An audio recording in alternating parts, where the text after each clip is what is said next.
Capítulo 5, Parte 2. Ela colocou o desenho no chão ao seu lado e dirigiu sua atenção para o resto do pacote.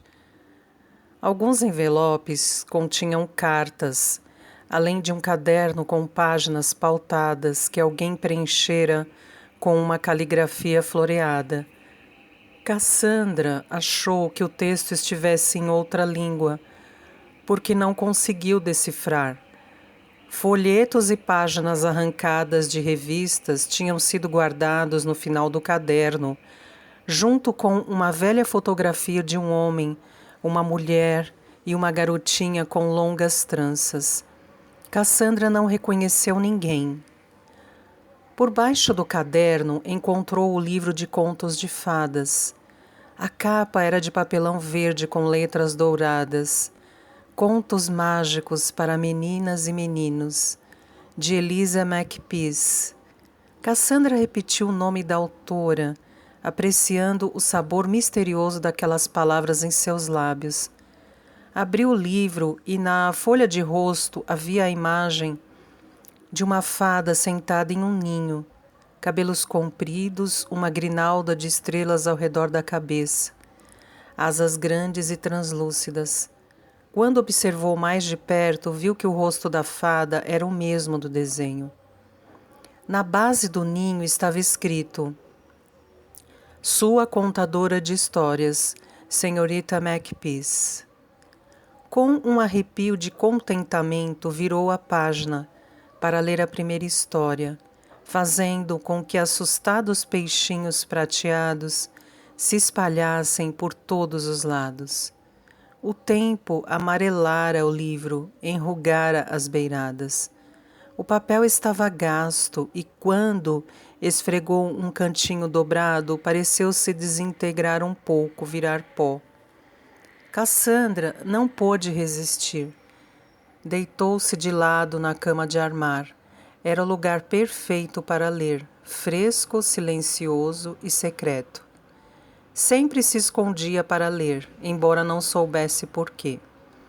Era como se não pudesse se livrar da sensação de que estava sendo preguiçosa, de que se entregar por completo a algo tão prazeroso devia ser evitado, devia ser errado. Mas foi o que fez. Atirou-se no buraco do coelho e entrou em uma história de magia e mistério, sobre uma princesa que vivia com uma velha cega em um chalé, no meio de uma floresta sombria. Uma princesa corajosa, muito mais do que Cassandra jamais poderia ser. Estava a 2 páginas do final, quando passos no andar de cima atraíram sua atenção. Elas estavam vindo. Levantou-se depressa.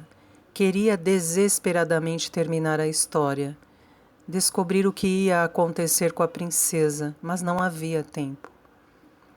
Arrumou os papéis, jogou tudo dentro da mala e a empurrou para baixo da cama. Apagou todas as provas de sua desobediência. A garota saiu do apartamento, pegou uma pedrinha e voltou para o jogo de amarelinha.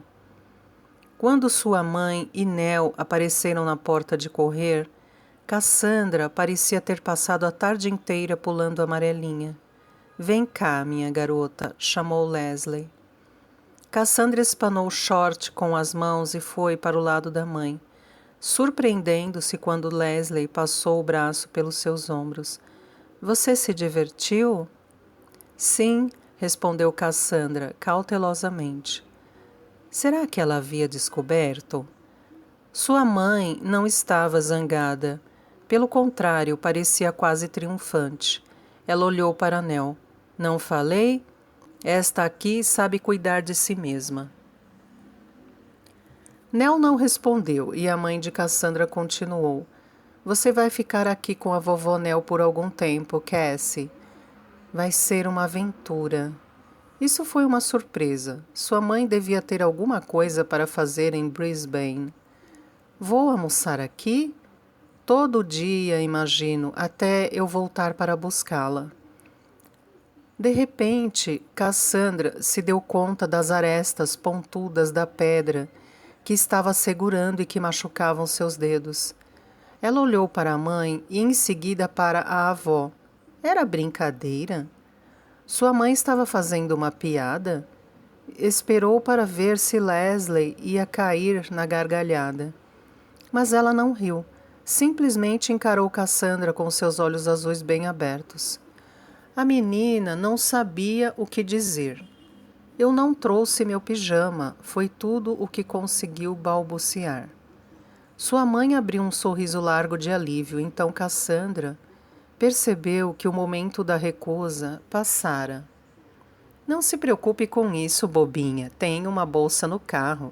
Acha mesmo que eu ia deixar você aqui sem nada? Nell ficou calada o tempo todo, impertigada. Olhava para Leslie com um ar que Cassandra percebeu ser de censura.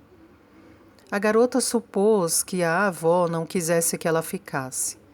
Meninas estão sempre atrapalhando, era o que Len sempre dizia. Leslie foi até o carro, inclinou-se e tirou uma bolsa pela janela aberta. Cassandra imaginou quando a teria arrumado e por que não deixara que ela mesma a arrumasse. Pronto, garota, disse Leslie, jogando a bolsa para Cassandra. Tem uma surpresa aí dentro para você, um vestido novo. Len me ajudou a escolhê-lo. Ela se virou para Nell e disse, é só por 1 ou 2 semanas, eu prometo. Só enquanto eu e Len nos ajeitamos. Leslie passou a mão no cabelo de Cassandra. Sua avó Nell está contente em ficar com você. Vão ser umas férias de verdade. Algo para contar às outras crianças quando as aulas recomeçarem. Então a avó sorriu, só que não foi um sorriso feliz.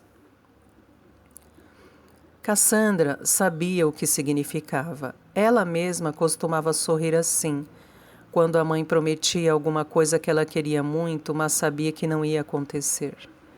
Leslie deu um beijo no rosto da filha, apertou sua mão e foi embora.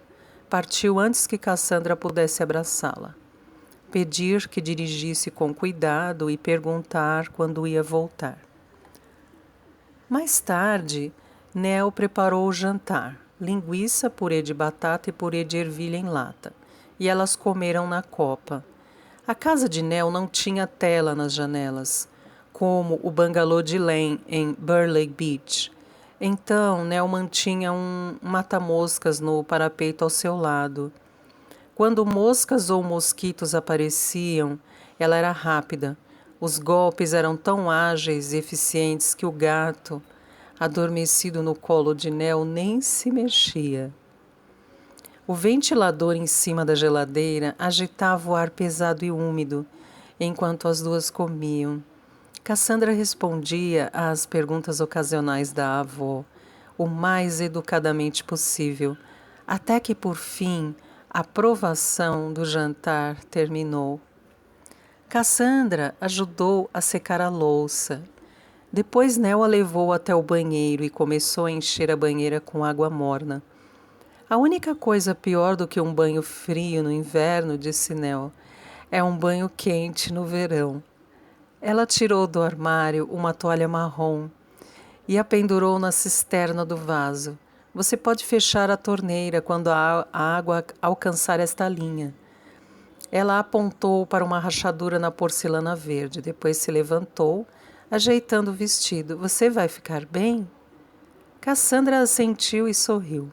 Esperava ter respondido corretamente. Os adultos, às vezes, eram complicados. Na maior parte das situações, não gostavam quando as crianças demonstravam sentimentos, pelo menos os negativos. Len sempre dizia a Cassandra que as crianças boas deviam sorrir e aprender a guardar para si seus pensamentos sombrios. Com Nell era diferente. Cassandra intuitivamente sentia que as regras da avó eram outras. Mesmo assim, era melhor tomar cuidado. Foi por isso que não mencionou a escova de dentes ou a falta de uma. Leslie sempre esquecia essas coisas quando dormiam fora, mas Cassandra sabia que 1 ou 2 semanas sem uma escova não iriam matá-la. Fez um coque no cabelo e o prendeu no alto da cabeça com um elástico. Em casa, usava a touca da mãe, mas não sabia se Nell tinha uma e não quis perguntar. Entrou na banheira e sentou-se na água tépida. Encolheu os joelhos e fechou os olhos. Ouviu a água bater nas laterais da banheira, o zumbido da lâmpada, um mosquito voando ali perto. Ficou assim por algum tempo e só saiu do banho quando achou que se demorasse mais, Nell poderia vir procurá-la. Ela se enxugou, pendurou cuidadosamente a toalha no suporte do chuveiro, alinhando as pontas, depois vestiu o pijama. Encontrou Nell na saleta, arrumando uma cama improvisada, com lençóis e um cobertor. Isto aqui normalmente não é um bom lugar para dormir, disse Nell, ajeitando o travesseiro. O colchão não é grande coisa e as molas são um pouco duras, mas você é tão leve que nem vai sentir. Cassandra assentiu com seriedade. Não vai ser por muito tempo.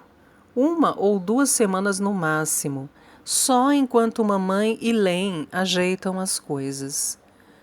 Nell sorriu com amargura, olhou em volta, depois tornou a fitar Cassandra. Você precisa de mais alguma coisa? Um copo de água, um abajur? Cassandra imaginou se Nell teria uma escova de dentes sobrando, mas não conseguiu formular a pergunta. Balançou a cabeça. Então venha para a cama, instruiu a avó, levantando a ponta do cobertor. Cassandra obedeceu e Nell a cobriu. As cobertas eram surpreendentemente macias, com um cheiro de recém-lavadas. Nell hesitou. Bem, boa noite. Boa noite. Então a luz apagou-se e Cassandra ficou sozinha. No escuro, os ruídos estranhos ficaram mais altos.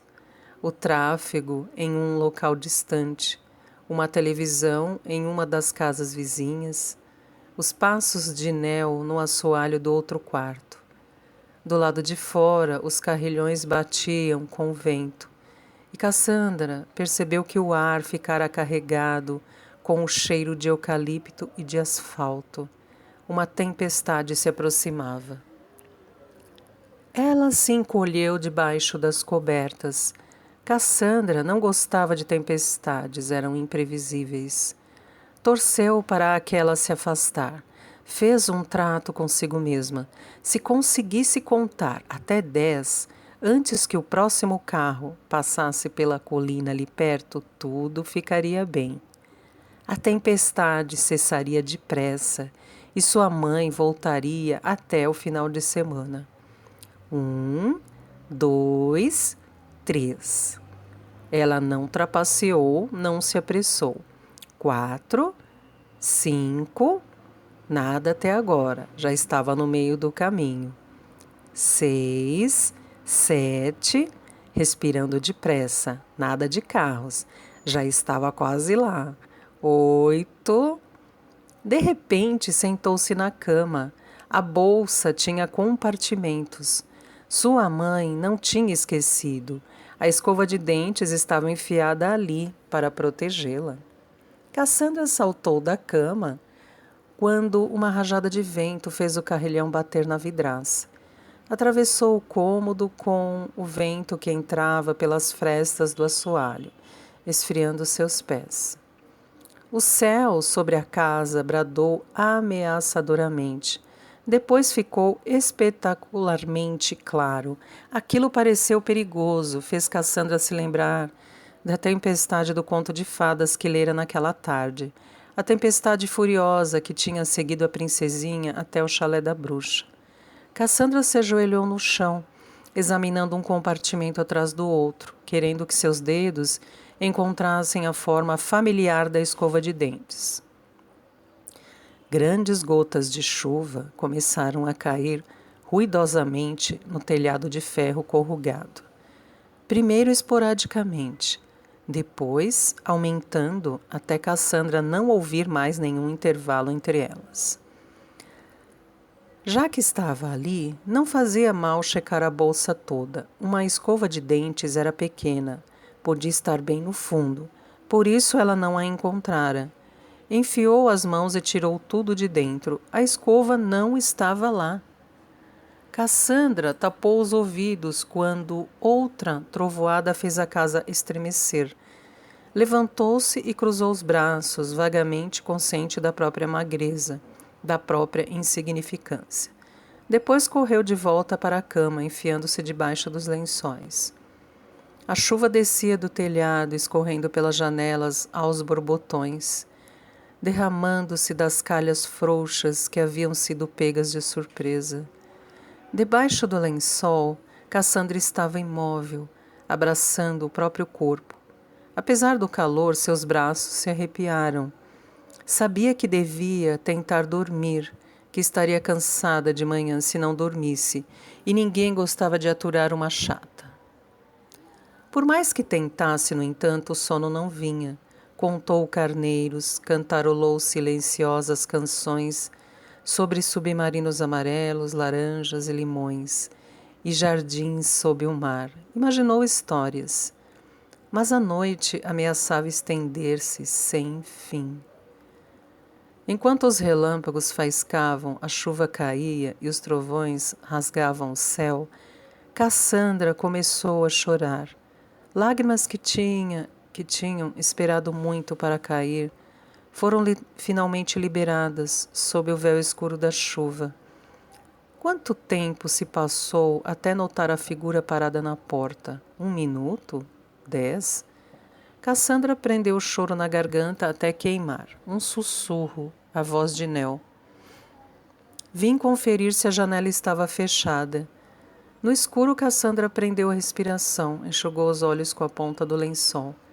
Nel estava perto agora. Cassandra podia sentir a estranha eletricidade gerada pela proximidade de outro ser humano. O que foi? A garganta de Cassandra, ainda paralisada, não permitia que as palavras saíssem.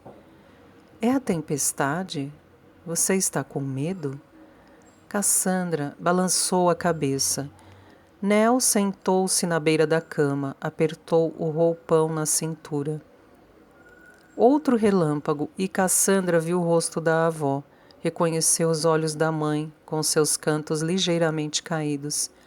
O choro finalmente veio à tona. Minha escova de dentes, disse chorando. Não estou com a minha escova de dentes. Nel a olhou espantada, depois a abraçou. A menina recuou, surpresa com aquele gesto súbito e inesperado. Mas depois se entregou. Lançou-se para a frente, encostando a cabeça naquele corpo macio que cheirava a lavanda, seus ombros sacudidos por soluços, enquanto as lágrimas mornas molhavam a camisola de Nel. Pronto, murmurou Nel, alisando o cabelo de Cassandra. Não se preocupe, vamos arranjar outra para você. Ela virou o rosto e contemplou a chuva batendo na janela. Depois o encostou no alto da cabeça da neta. Você é uma sobrevivente, está ouvindo? Vai ficar bem. Tudo vai ficar bem.